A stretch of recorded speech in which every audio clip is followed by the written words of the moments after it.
prece, vira o espírito, você doutrinar é uma coisa. Agora, você admitir que o movimento espírita, por exemplo, está sendo infiltrado por obsessores, por pessoas, espíritos desarmonizados, que estão interessados em separar, em parar o espiritismo, porque é uma doutrina que incomoda, que mexe com a gente, que exige de nós. Um espírito me disse uma vez, a gente pode contemporizar com certos tipos de conhecimento, o Evangelho não contemporiza com ninguém. Ou você é ou não é, você faz ou não faz, e assume as responsabilidades consequentes. Um dia eu achei no Emmanuel uma observação que me tranquilizou quanto às obsessões coletivas. Eu copiei aqui para a gente ler. Está no livro Caminho, Verdade e Vida, eu já vi até ele por aí. É a mensagem número 144. Diz assim: não somente o corpo da criatura humana padece obsessão de espíritos perversos. Os agrupamentos humanos e instituições dos homens sofrem muito mais. Está entendendo? Sofrem muito mais. E quando Jesus se aproxima, através do Evangelho, pessoas e organizações indagam com pressa: o que temos com Cristo? O que temos a ver com a vida espiritual? Então, recomenda ele, é preciso permanecer vigilante à frente de tais sutilezas, porquanto o adversário vai penetrando também os círculos do espiritismo evangélico, vestido nas túnicas brilhantes da falsa ciência. Então a gente fica pensando, meu Deus, mas uma estrutura séria, como um centro organizado, uma federação estadual ou a Federação Espírita Brasileira, estariam sujeitas a esse tipo de envolvimento? Estão sim, por que não? Elas não são instituições despersonalizadas, são constituídas de pessoas com compromissos anteriores, com ligações ainda com espíritos que nós ajudamos a desarmonizar, que se voltam para nós, que ainda veem em nós não aquilo que a gente está tentando ser, mas aquilo que foi no passado. Então o que acontece? Exatamente nessas casas mais responsáveis, seja grupos, centros, federações, uniões, estes são os grupos mais visados, porque atacando a cabeça é fácil atingir os centros vitais. E a gente pensa que isto é uma coisa muito fantástica.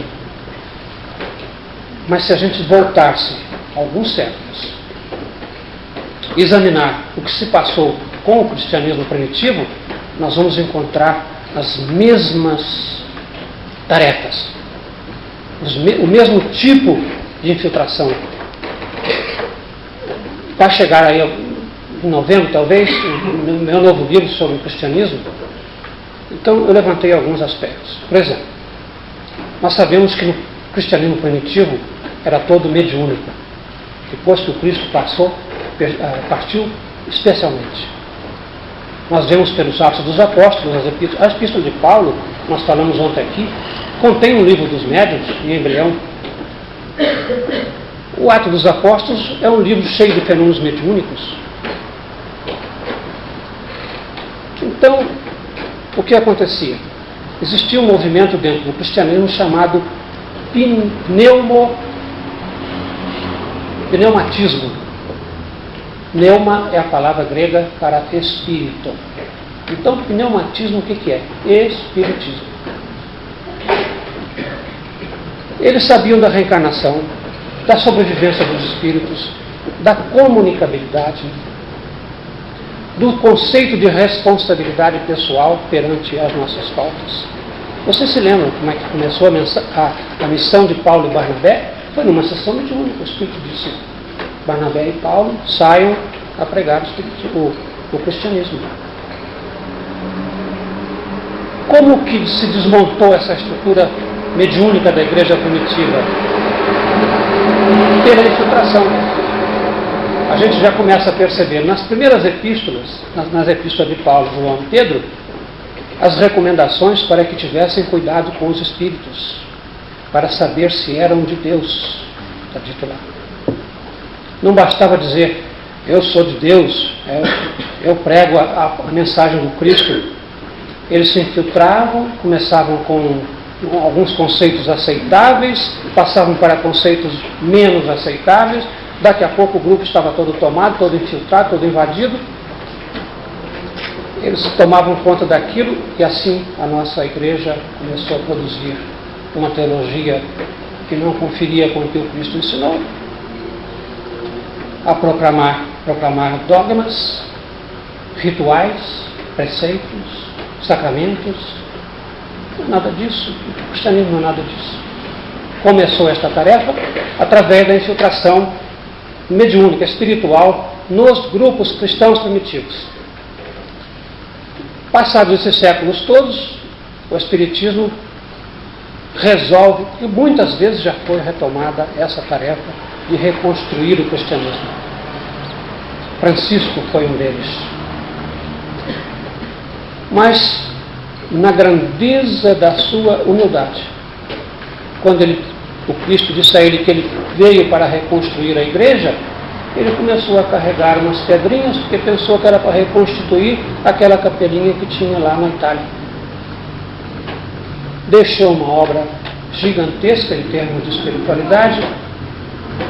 Uns poucos séculos depois, estavam, inclusive, os franciscanos envolvidos com Inquisição, com teologias abstrusas.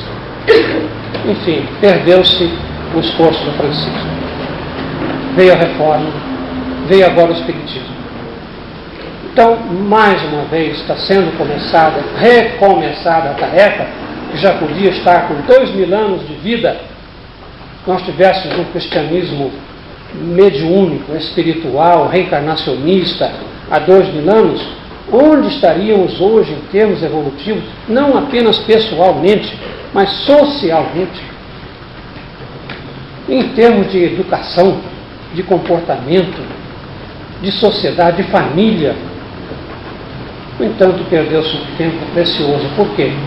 Porque naquelas vidas passadas nos deixamos infiltrar, ou quem sabe fomos nós próprios os infiltradores. Então a história está se repetindo. Ou tomamos conta disso direitinho, que é de nossa responsabilidade.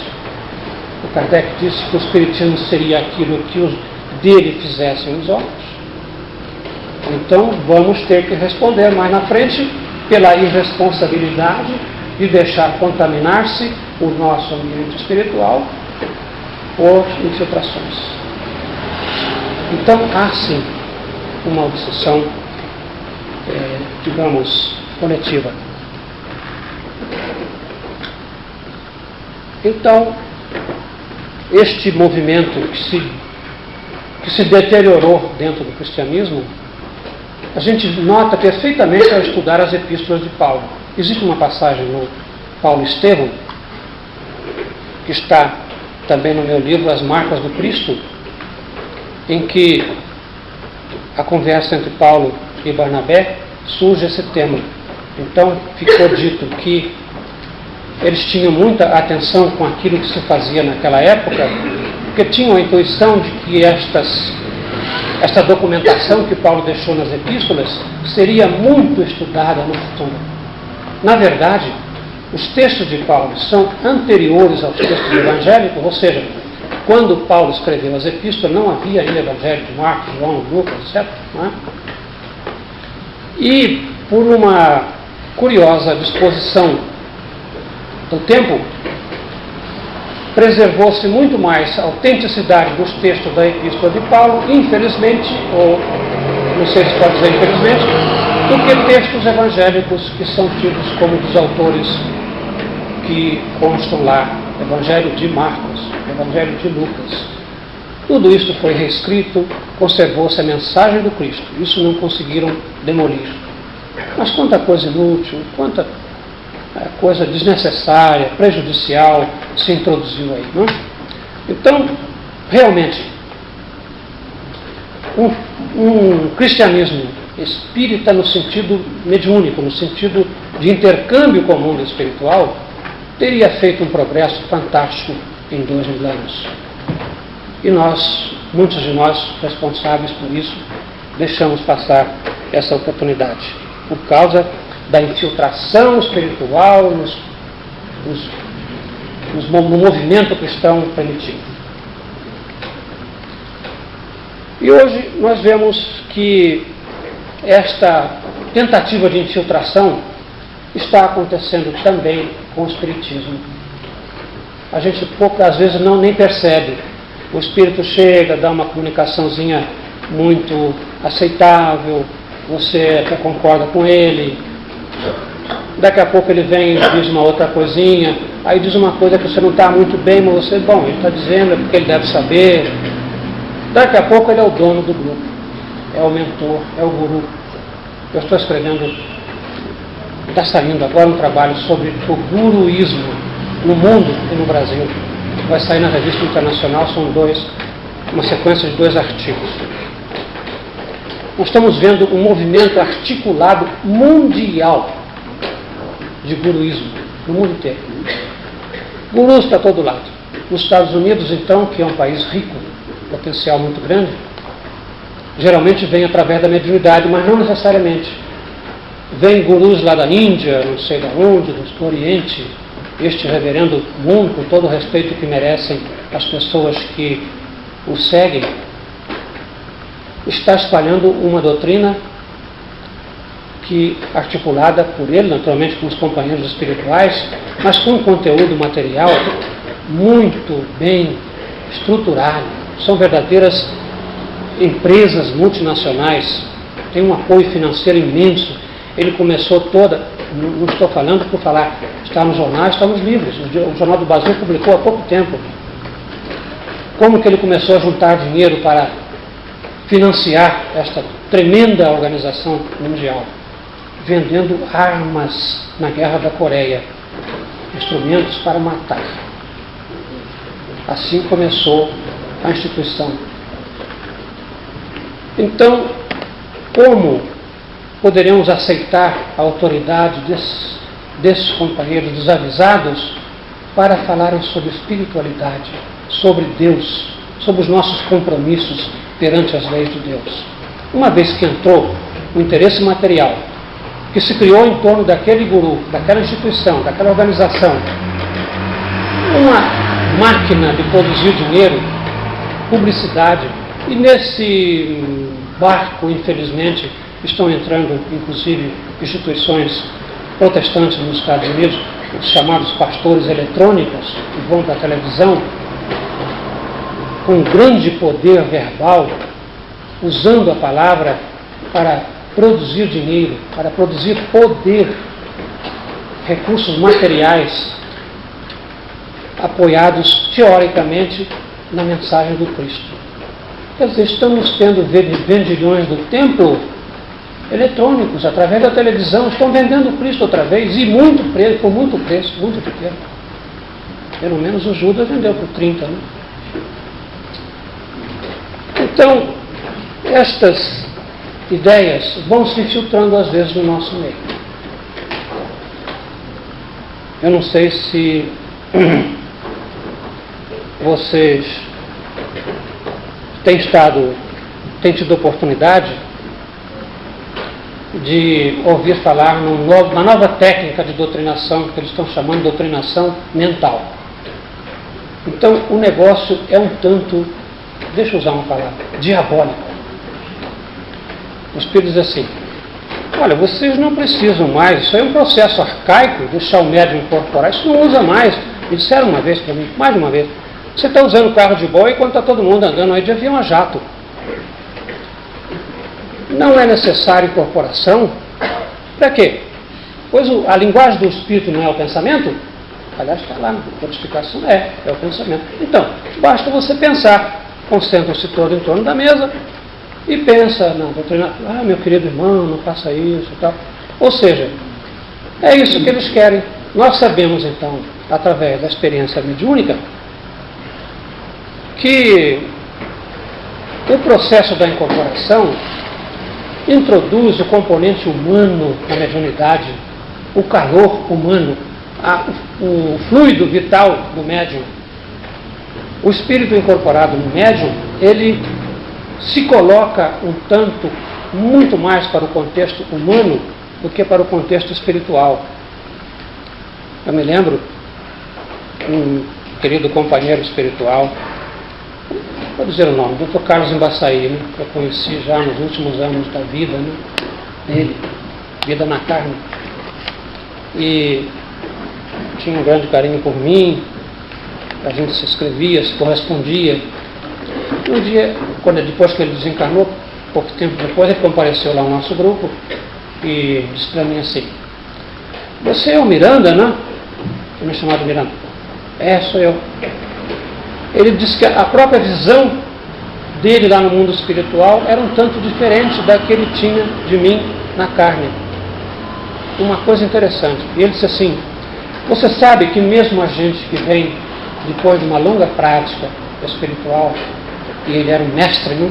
Escreveu livros maravilhosos, a gente mesmo assim tem surpresas." Ele diz assim: "Eu não sei como te explicar, vou dizer uma coisa. Você chega numa sala, abre uma porta e pensa que é um quarto, não é, é uma cozinha." Foi a imagem que ele usou. Ou seja, por mais que a gente saiba, o mundo espiritual nos reserva surpresas. Nos reserva uma visão diferente daquela que nós temos aqui. Como também o reverso é verdadeiro. Nós reencarnamos e conservamos a condição de espíritos por algum tempo, depois vamos nos integrando cada vez mais no corpo e a gente esquece que é espírito. Então, a doutrinação mental é uma tolice muito grande. Os espíritos ficam se divertindo até com a ingenuidade daqueles grupos que aceitaram essa técnica que está sendo sugerida por eles, para exatamente neutralizar os efeitos salutares da mediunidade, que nós chamamos de incorporação, ou seja, o acoplamento do espírito desencarnado com o espírito do médium. Isto é muito compreensível, está documentado na literatura espírita. Eu não sei se vocês estão lembrados da Memórias de um Suicida, da Ivone Pereira, nossa querida Ivone, espírita, consciente, corajosa, grande mulher, grande médium, exatamente porque não quis ser grande. O grande não precisa dizer que é grande.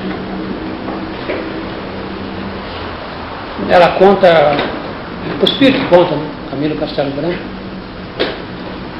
que havia tantos suicidas no mundo da espiritualidade, mortos em situação tão dramática, tão trágica, com os corpos despedaçados, com alucinações terríveis, com descontrole mental total, que era preciso, não tinha como tratar deles no mundo espiritual, pelos maiores que sejam os recursos que existam lá. Então era preciso trazê-los para o contato mediúnico. Ainda não descobriram, e eu acho que não vão descobrir nunca, uma substituição para o médium humano. Mesmo esses aparelhos eletrônicos que estão sendo criados, o Spiricom, esses aparelhos da chamada psicotrônica, ainda não dispensaram o componente mediúnico. E eu acho que não vão dispensar nunca. Mas isso é opinião minha. O que aconteceu? Para tratar dessas criaturas totalmente alienadas, foi preciso trazê-los para a incorporação mediúnica. Então, os espíritos que dirigiam aquelas instituições, aquelas organizações socorristas no mundo espiritual, começaram a procurar médiuns que se prestassem àquela tarefa, que é uma tarefa difícil, uma tarefa que sacrifica emocionalmente, espiritualmente e fisicamente o médium, porque você receber junto do seu espírito é como se ligar uma tomada numa corrente superior à voltagem que você pode suportar. Foram poucos os médios que se prestaram à tarefa, porque era uma tarefa muito difícil. Mas por que então que se tornou absolutamente indispensável trazer esses espíritos para a incorporação mediúnica. Razões existem. Então, o negócio de doutrinação mental não funciona mesmo. Não adianta tentar. Mediunidade é um processo natural que se desenvolve graças aos apoios espirituais que nós temos e ao componente humano, orgânico, biológico que nós damos aos espíritos. Eu não sou médium de incorporação, mas é o que eu tenho aprendido. Então, nós vemos que existe uma tarefa no mundo espiritual que tenta desarmonizar, desarticular ou parar o espiritismo como movimento, como doutrina, introduzindo determinadas novidades que dirigentes menos avisados começam a aceitar. Olha, meu Deus, o Kardec foi muito específico, muito claro. Vamos botar tudo na razão. A coisa é racional? Muito bem, vamos ver. Não é racional? Fora. Sem nenhuma hesitação, sem nenhum remorso. Ou então nós comprometemos tudo isso que é uma herança que não pertence a nós. Nós estamos segurando uma tocha que vai ser passada a alguém. Depois que esse alguém também segurar essa tocha por algum tempo, a próxima geração ou outra, nós estaremos de volta no fim da fila para voltar para cá. E o que nós vamos encontrar aqui? Um espiritismo totalmente desarticulado, desarmonizado? Acho que eles estão protestando aí. Bem, então, trabalho mediúnico, chamado de desobsessão, é trabalho em regime de tempo integral. Você tem que se dedicar àquilo com todas as forças da sua alma. Você precisa entregar-se à tarefa com muito amor. Precisa ouvir. Nós não temos o hábito de ouvir as pessoas encarnadas, quanto mais os espíritos. A gente pensa que sabe tudo, pensa que é só dar um passo, mandar a criatura embora. Não é, não. Você, num trabalho mediúnico de 5, 10 minutos, 15 minutos, você pode ajudar o espírito. É claro, existe também esse tipo de trabalho. Na medicina existe o pronto-socorro, você faz um curativo e vai para casa, porque a situação não é grave. Mas quando você precisa descer na intimidade do problema, penetrar as motivações, os núcleos das angústias, não é numa conversa de 10, 15 minutos que nós vamos descobrir esses caminhos. Preciso muita paciência, ouvir desaforos. A criatura que está ali está doente, está nervosa, se sente coberta de razões. Você tem que ouvir, pelo menos, que razões são essas. Por que ele está tentando passar para você? Porque você está perturbando você. A pessoa que está com sono, que você chega lá e acorda sem motivação nenhuma, fica irritada. Por que você me acordou? Eu podia continuar dormindo? E muitos desses companheiros, se não todos, estão dormindo, estão anestesiados, estão com a mente bloqueada com relação ao passado, para poderem se suportar. Porque às vezes as angústias, as aflições, a sensação de culpa, de remorso, é tão dolorosa, tão aflitiva, que só esquecendo. Mas, se esquecermos, não vamos curar aquelas dores.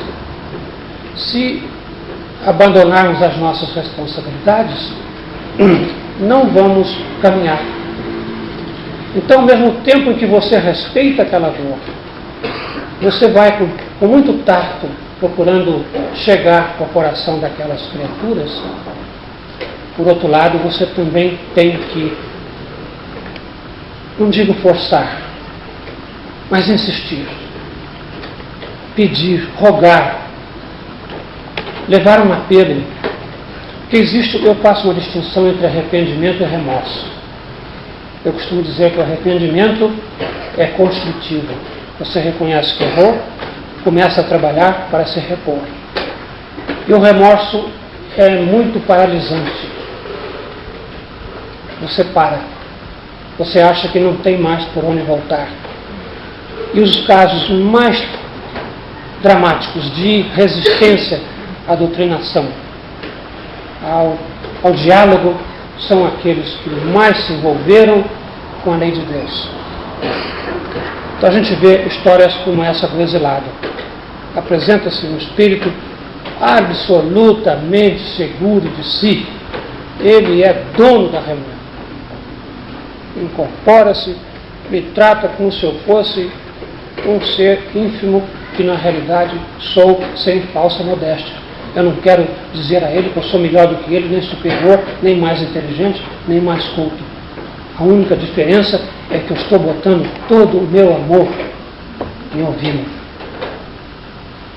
Então ele me diz o que quer, com educação, até com respeito, mas com aquela ironia demolidora. Se você não tiver um pouco de estrutura, de paciência, de amor, você acaba respondendo. Você acaba se irritando, entrando numa faixa em que você não pode ajudá-lo mais. Porque aí ele sai de lá, está vendo? Ele também é um violento, ele também é um irresponsável. Como que ele vai se confiar a mim? Então a gente ouve pacientemente, começa a colocar uma questãozinha aqui, outra ali, deixa eu falar. Lá pelas tantas, ele próprio me pediu, você quer então fazer comigo uma regressão? Porque eu sei que eu tenho um problema. Meu Deus, aquela sessão foi uma coisa que eu botei até no título do livro, porque era um espírito interessantíssimo, uma criatura humana com uma vivência maravilhosa. E como acontece às vezes, muitos deles me perguntam, meu Deus, por que você não veio antes? Porque eu sou um ser excepcional? Não, porque eu levei a ele uma mensagem de esperança, dizer a ele, não, você não deve ir por aí, porque por aí você vai se afastar cada vez mais. Em vez de resolver os seus compromissos, você está assumindo novos compromissos. Vai ficar maior a distância daqueles que te amam. Ah, mas depois que eu resolver isso, eu vou procurá-los. Não vai, meu querido. Eles estão toda hora na sua presença, você que não os vê. A gente... Histórias que eu nem escrevi, porque são muitas, são centenas, acho que são milhares, sei lá. Há pouco tempo era o espírito de uma mulher. Também, ela fazia, até no mundo espiritual, tinha um laboratório de pesquisa, ela era uma cientista. Uma brilhante inteligência, brilhante. Nunca vi coisa tão bonita, tão competente, tão sensível, mas era uma dor muito grande. Então, nos tornamos amigos fraternos. E eu disse para ela um dia, você esteja segura de uma coisa, minha querida, eu não vou desistir de você. Eu vou batalhar com você até conseguir você me ouvir. Mas ela é muito inteligente. Então, o problema era o seguinte, ela tem um companheiro, aquele ser especial que todos nós temos, que às vezes chama de alma gêmea. A teoria da alma gêmea, eu tenho minhas dúvidas sobre ela, embora tenha um endosso do Emmanuel, né? Pelo menos almas irmãs. E este ser se distanciou de tal maneira que ela não tem como alcançá-lo nem no plano espiritual. Seria uma distância muito grande em termos evolutivos. Então ela construiu uma fantasia. Ela disse que estava construindo uma nave espacial para que pudesse voar para ele. Eu disse, você nunca vai conseguir. Você vai se enrolar cada vez. Inclusive estava junto de um grupo que cuidava de ciência para implantar certas ideias no meio espírita tidas por científicas. Então é isso que eu disse ontem da ciência. Respeito, atenção, mas senso crítico, análise crítica de tudo que a ciência nos disser. Porque em termos fundamentais da vida, existência do espírito, sobrevivência, reencarnação, imortalidade, nós, ou seja, a doutrina espírita, tem mais a dizer a ciência do que a ciência a nos dizer. A ciência tem a nos ensinar conceitos outros, que são naturais, importantes à interpretação da vida, porque o que é a filosofia, senão a inserção do ser humano no mundo em que ele vive? Filosofia é o estudo do mundo e do ser humano. No fundo, é o estudo só do ser humano. Porque o mundo existe em função de nós. O mundo é a criação divina como nós somos. É um pensamento de Deus como nós somos. Então, esta pessoa, depois de muitas batalhas verbais, né, ela, como se diz, entregou os pontos. Né? Vencida, por quê? Pela inteligência? Pelos meus argumentos? Não. Pelo amor. O grande segredo. O amor. Mas depois, passado alguns tempos, ela me mandou 2 ou 3 mensagens psicografadas, manifestou-se no grupo, de uma forma tão carinhosa, tão bonita, tão pura naquela afetividade. Disse que já me conhecera de outras do passado e que tinha receio de se aproximar do nosso grupo, porque sabia que eu era muito teimoso. Ela tinha receio de ceder. Mas depois que cedeu, descobriu um novo mundo, né? Então vem a consequência natural disso tudo. No fim do ano passado, final do ano passado, aí por outro, tem um ano isso. Ela se manifestou pela última vez, veio despedir-se. Ela, o exilado, eu até não identifiquei a princípio, porque eles assim, achei bonita aquele desenho que vocês botaram de mim na capa, com chapéu. Mas são amigos tão queridos. Como a gente interpreta estas pessoas espirituais? Eu digo assim, vem tão violentos, é aquele adversário que parece inabordável. Ele só quer te destruir. Mas no fundo é o amigo que você ainda não conseguiu fazer. E depois que eles se tornam amigos, é como este da perplexidade. Eles se tornam verdadeiros irmãos. Se eu pudesse, eu te fazia alguma coisa. O que você quer que eu faça? Onde você estiver, eu estarei pensando, reza por mim, não se esqueça de mim. Então são coisas que nos deixam uma marca, como deixou em nós o Cristo as suas marcas. Porque a emoção se registra no nosso espírito. O que aconteceu conosco fica lá. E eu me lembro, eu penso então, como eu costumo dizer, às vezes eu tenho saudade do futuro, daquele tempo em que todos nós nos encontrarmos num contexto de paz, de felicidade, que está programado para nós, já existe. Deus, quando nos criou para a perfeição. Então essas desarmonias, eu não quero ir sozinho para lá, eu acho que tem que levar todo mundo. E é uma pena que muita gente relute, que nós tenhamos relutado tanto tempo.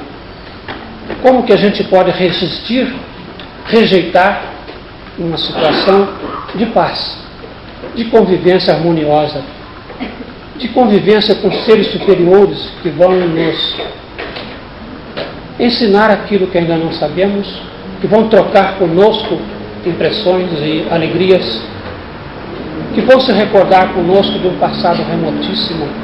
Às vezes encontro espíritos que me conheceram lá pelo Egito, lá pela Atlântida, milhares de anos atrás.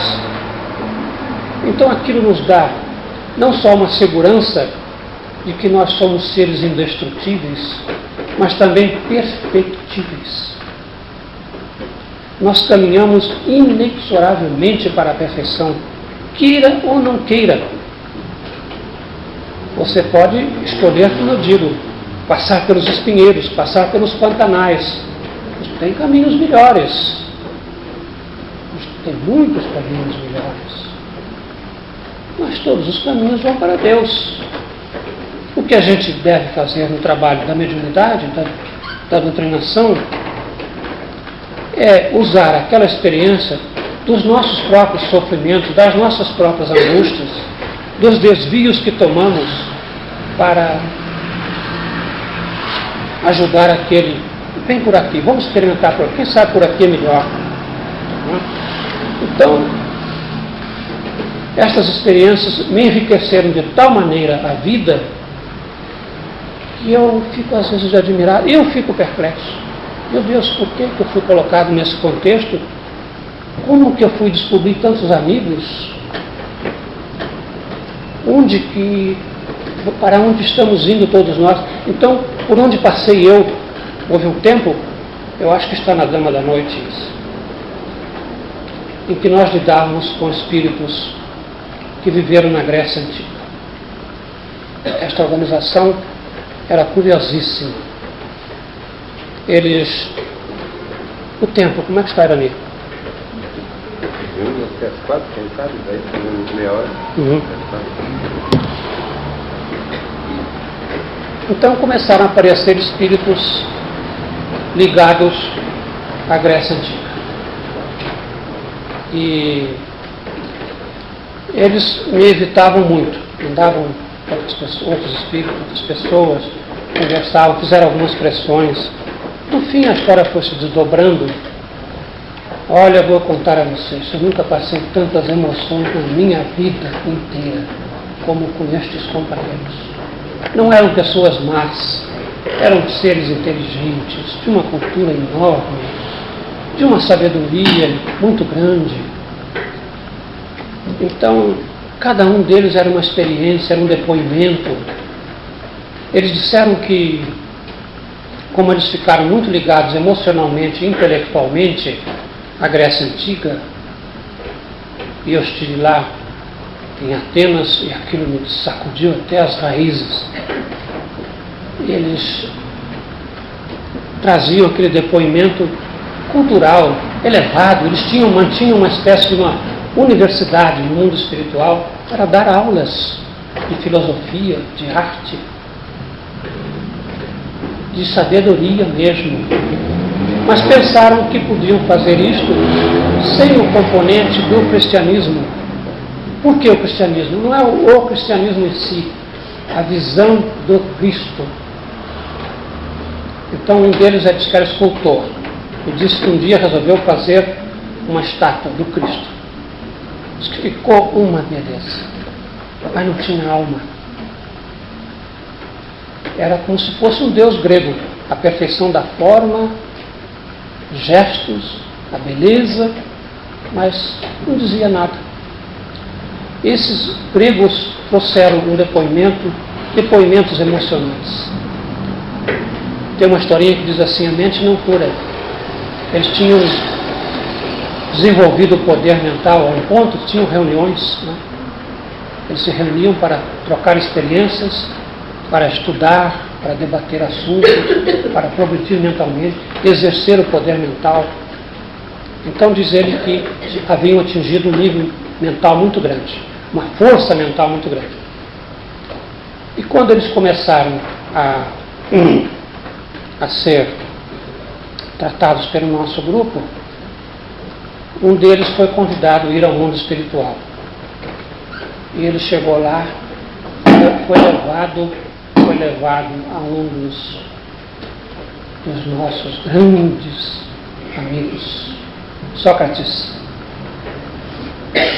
Ele disse assim: aproximei-me daquele ser que mesmo em vida eu lhe beijava as mãos. E aquela criatura estava fazendo um trabalho humilde, dando banho numa criança no mundo espiritual. Ele disse: mas isso não é trabalho para você, para o senhor. Mas qual é o trabalho do espírito? Acho que até era um simbolismo daquele banho. Ele estava transmitindo uma parcela de amor àquela criança. Então, nesse momento, diz ele, que disse a ele que havia chegado recentemente da Terra, um companheiro desencarnado que pertencera àquele grupo que eles vinham eventualmente para a Terra e quando voltavam para a mesma instituição no mundo espiritual. Eles tinham aquela instituição séculos.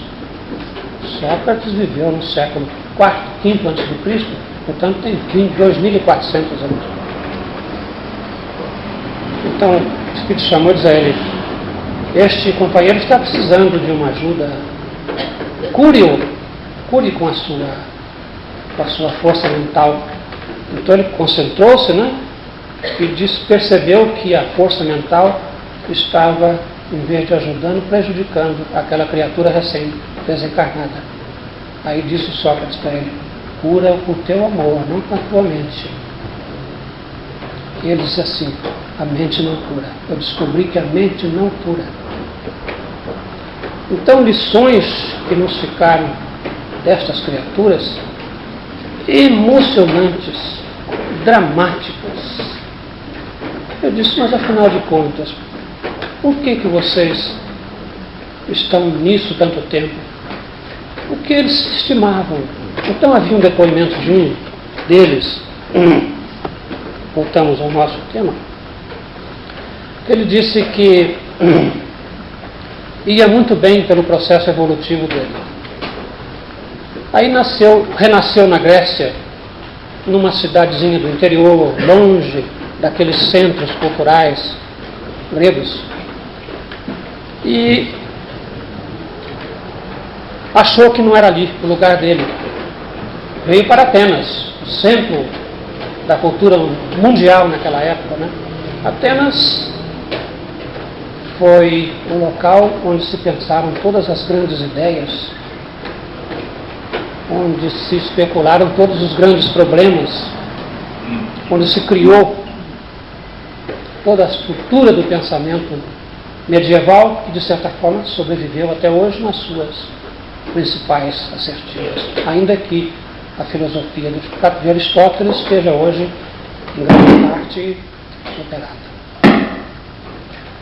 Então ele veio para Atenas e se perdeu na intelectualidade pura. Se dedicou só à cultura da mente. Deixou a parte emocional, o coração para trás.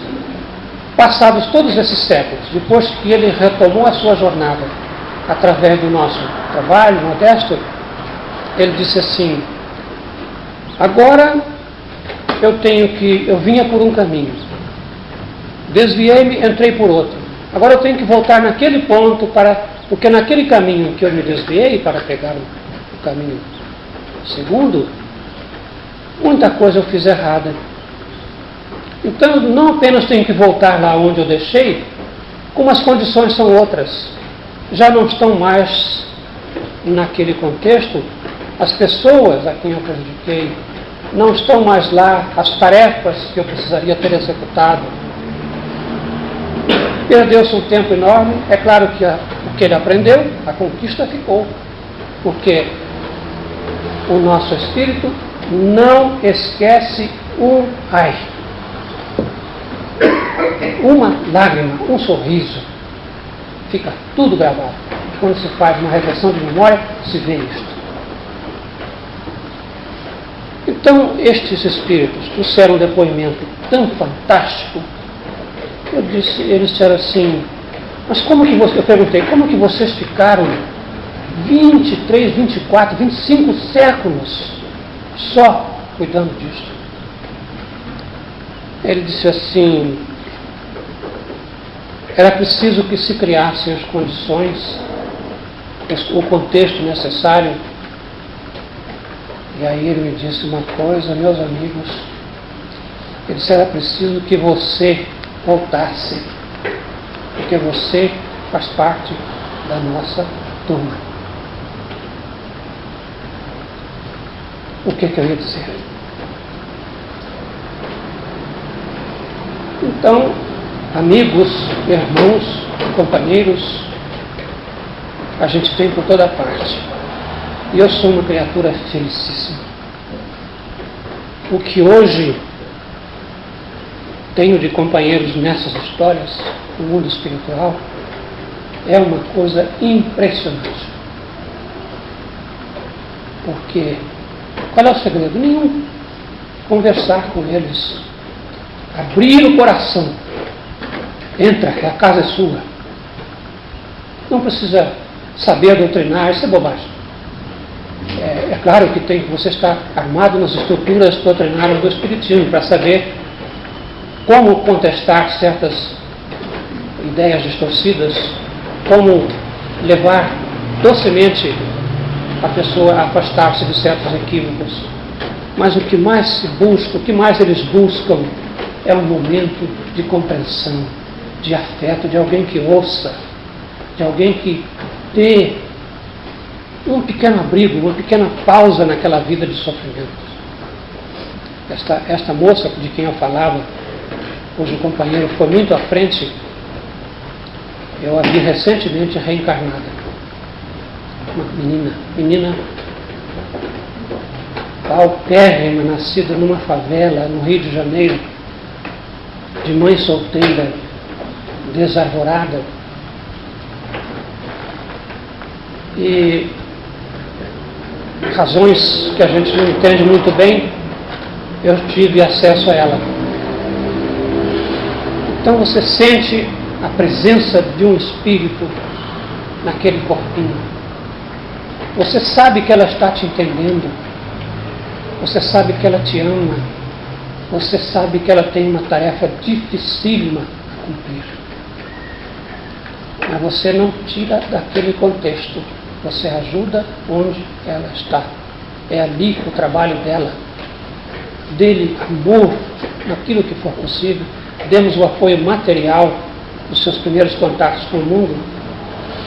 Se eu pudesse, eu pegava ela.